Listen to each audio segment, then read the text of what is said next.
ملک میں جاری سیاسی بحران کے حل کے لیے وزیر اعظم عید کے روز بھی سرگرم رہے۔ انہوں نے مختلف سیاسی رہنماؤں سے رابطے کیے اور موجودہ سیاسی صورتحال پر تبادلہ خیال کیا۔ رانا ثناء اللہ ایک ہی روز الیکشن پر ڈر گئے۔ یوسف رضا گیلانی نے معاملے پر اتفاق رائے کو ناگزیر قرار دے دیا۔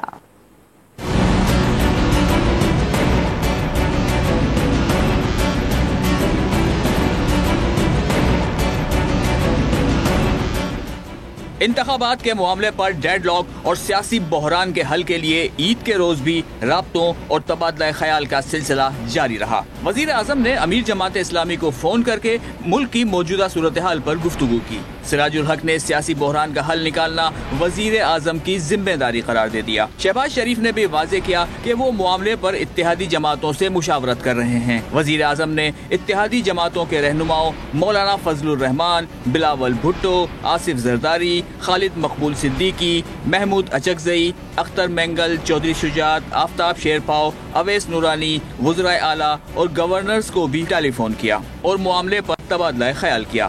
دوسری طرف وفاقی وزیر داخلہ رانا ثناء اللہ نے صاف کہہ دیا کہ 14 مئی کو الیکشن ہوئے تو کوئی تسلیم نہیں کرے گا۔ اگر آپ معاہدہ کر کے آ جائیں تو پھر 14 مئی کی ڈیٹ جو ہے وہ تبدیل ہو سکتی ہے، اور اگر آپ معاہدہ کر کے نہ آئیں تو پھر وہ کیونکہ سپریم کورٹ کا فیصلہ ہے، پھر اس میں تبدیلی نہیں آ سکتی۔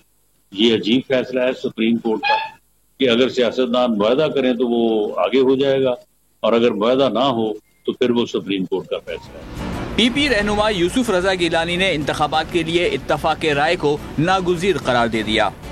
پی کے کا نام بھی نہیں ہے، ذکر ہی نہیں آ رہا، اور صرف پنجاب کی حکومت کی بات ہو رہی ہے۔ ہم چاہتے ہیں کہ ایک ہی دن میں الیکشن ہو، پورے ملک میں ہو، اور کنسنسس کے ساتھ تاریخ بنائی جائے۔